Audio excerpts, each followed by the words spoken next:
Words, when said and articulated in the right way, can change someone's mind. They can alter someone's belief. You have the power to bring someone from the slums of life and make a successful person out of them. Or destroy someone's happiness using only your words. Does that seem a bit too good to be true? Video tersebut merupakan video dari Muhammad Qahtani. Dia memberikan pidato tentang bahayanya sebuah kata-kata. Dia menekankan bahwa kata-kata dapat menghancurkan kehidupan seseorang. Mulutmu, harimaumu.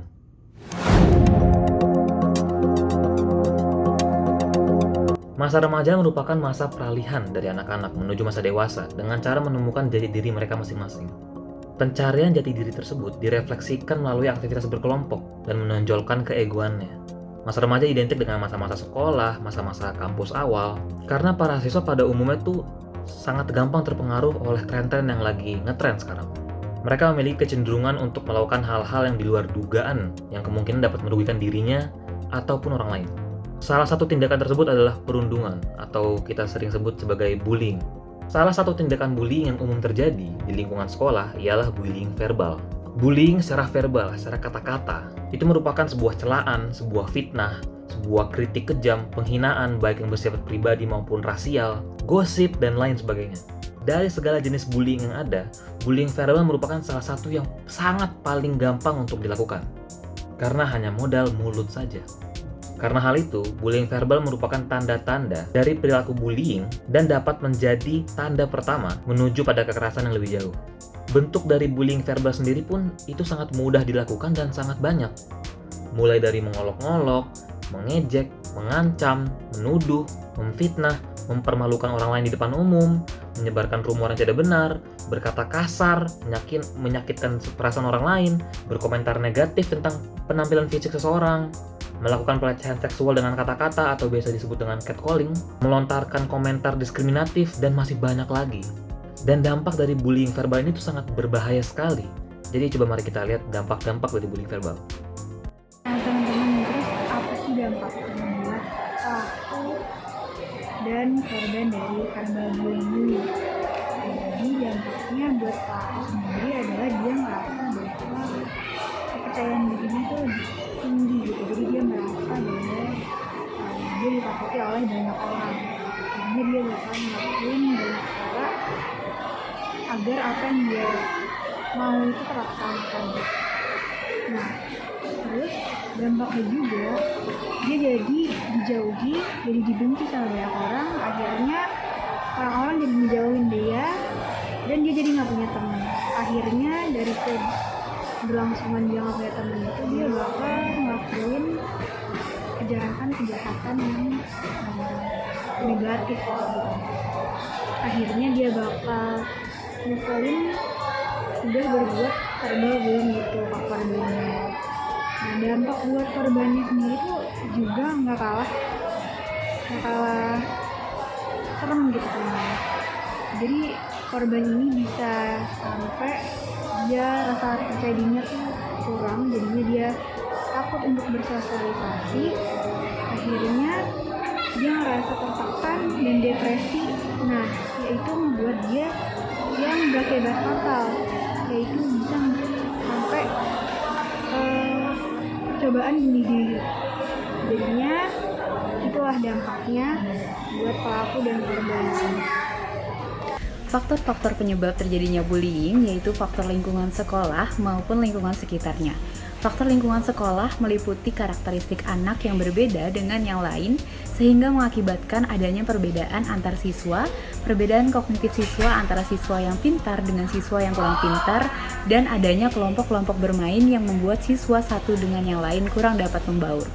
Bullying verbal bisa terjadi karena longgarnya pengawasan sekolah atau lingkungan, anggapan bahwa ledekan dan ejekan merupakan bahan candaan yang biasa oleh sebagian besar orang dewasa dapat memicu terus terjadi bullying verbal. Sikap lingkungan yang cuek atau kurang menaruh perhatian terhadap orang lain juga dapat memicu terjadinya bullying verbal. Oleh karena itu, jarang ada yang langsung mengetahui atau peduli dengan korban bully. Selain itu, kurangnya penanaman norma dan etika sosial juga menjadi faktor penyebab bullying. Saat siswa mendapat pelajaran normatif, maka akan ada kemungkinan siswa akan malu melakukan bullying verbal karena sudah diajarkan bahwa tindakan tersebut tidak pantas. Upaya menangani bullying. Menurut Kementerian Pemberdayaan Perempuan dan Perlindungan Anak, upaya yang harus dilakukan untuk mengatasi bullying meliputi program pencegahan dan penanganan menggunakan intervensi pemulihan sosial atau yang disebut dengan rehabilitasi.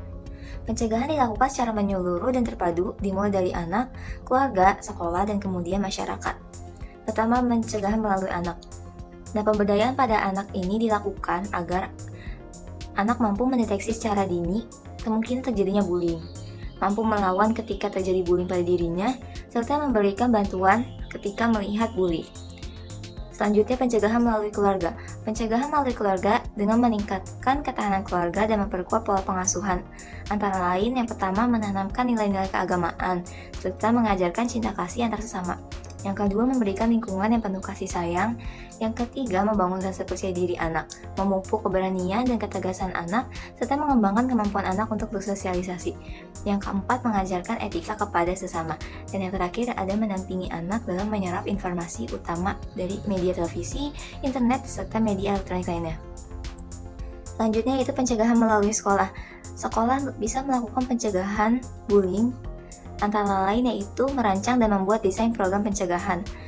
Selanjutnya, membangun komunikasi efektif antar guru dan murid, diskusi dan ceramah mengenai perilaku bully di sekolah, menciptakan suasana lingkungan sekolah yang aman, nyaman, dan kondusif, menyediakan bantuan kepada murid yang menjadi korban bully, dan yang terakhir melakukan pertemuan berkala dengan orang tua atau komite sekolah.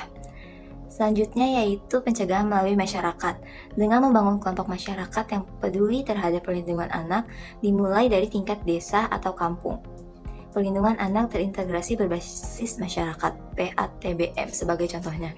Nah, jadi sebelum bullying terjadi, ada juga beberapa cara untuk mencegah bullying verbal itu. Yang pertama, tidak ikut-ikutan mengolok teman. Tanamkan rasa empati kepada anak dan ingatkan ia untuk tidak ikut-ikutan jika teman-teman sebaiknya mengolok-olok orang lain. Yang kedua, bersikap baik kepada orang lain. Orang tua perlu membiasakan dan mengingatkan anak untuk selalu bersikap baik kepada orang lain. Alih-alih melukai orang lain dengan perkataan yang menyakitkan, lebih baik menolong orang lain, terutama ketika mereka membutuhkan bantuan.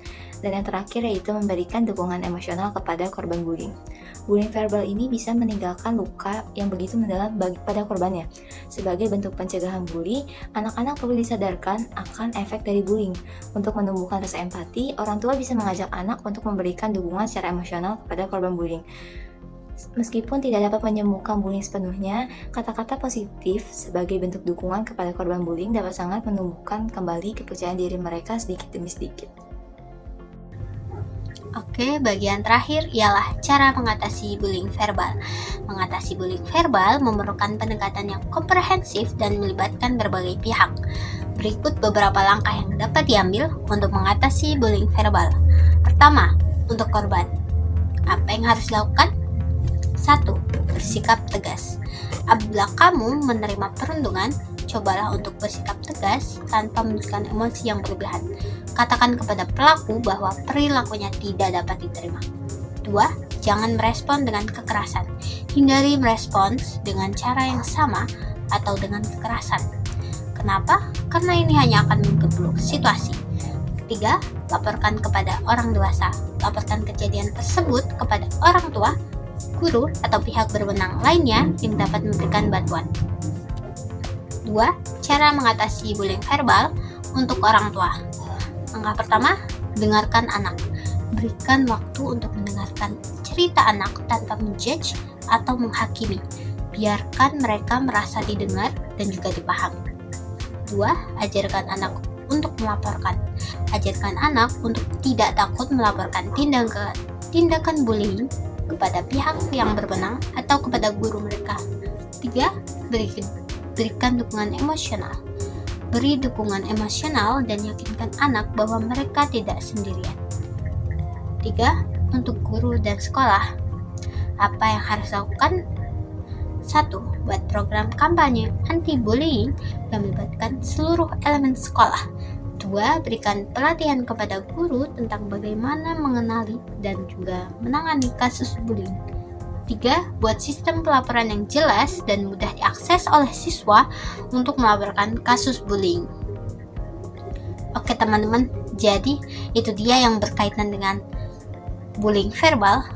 Tahu kan dampaknya seperti apa? Jadi teman-teman jangan ngelakuin bullying verbal lagi ya. Terima kasih. Bye-bye.